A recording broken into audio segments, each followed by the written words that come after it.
Selamat malam.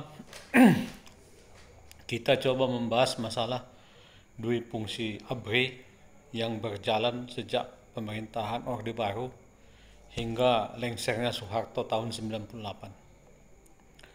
Pertama, apa yang dimaksud dengan dui fungsi ABRI? Satu, ABRI menjaga keamanan dan ketertiban negara. Yang kedua, ABRI memegang kekuasaan dan mengatur negara. Dari dua fungsi ini, Soeharto menjadikan mereka itu para tentara, para ABRI menjadi gubernur dan wali kota. Pertama. Yang kedua, dia membuat di parlemen, di DPR ada fraksi ABRI sebagai suatu kekuatan politik yang wajib mendukung presiden. Yang ketiga,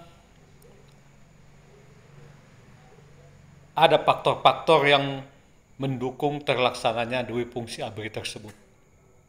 Pertama, Soeharto adalah bekas tentara. Yang kedua, dia memiliki masa kepemimpinan selama lebih 32 tahun sampai lengsernya, sehingga skenario yang dia canangkan melalui dui fungsi ABRI tersebut bisa berjalan. Yang ketiga, masa itu masih sentralisasi di Jakarta, belum ada otonomi daerah. Jadi kalau hari ini para pengamat di televisi berbicara tentang bangkitnya dui fungsi ABRI, menurut saya ini sangat tidak relevan. Mengapa?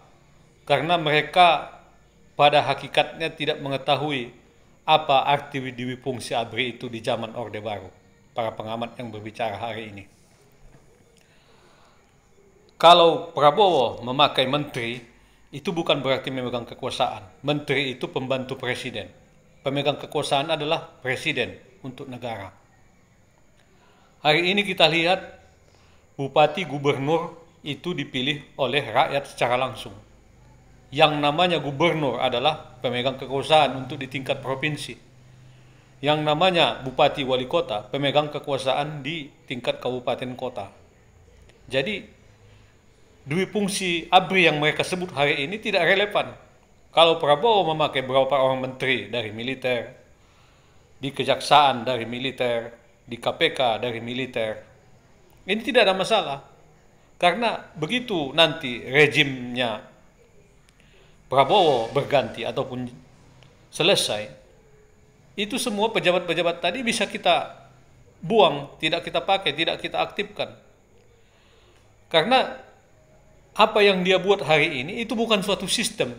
Dia hanya sebagai pengguna. Prabowo itu sebagai pengguna. Siapapun yang dia anggap layak untuk menjadi menteri, untuk menjadi pembantu dia, untuk menjadi stafnya, itu silahkan.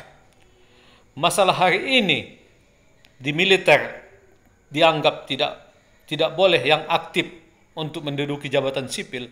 Itu masalah nomor 2, bukan dui fungsi ABRI namanya. Itu harus ada amandemen sendiri atau revisi undang-undang di TNI. Nah, bagaimana jenjang karirnya, bagaimana masa kerjanya, bagaimana kepangkatannya yang boleh ikut ke jabatan sipil. Itu silahkan TNI sendiri yang merumuskan.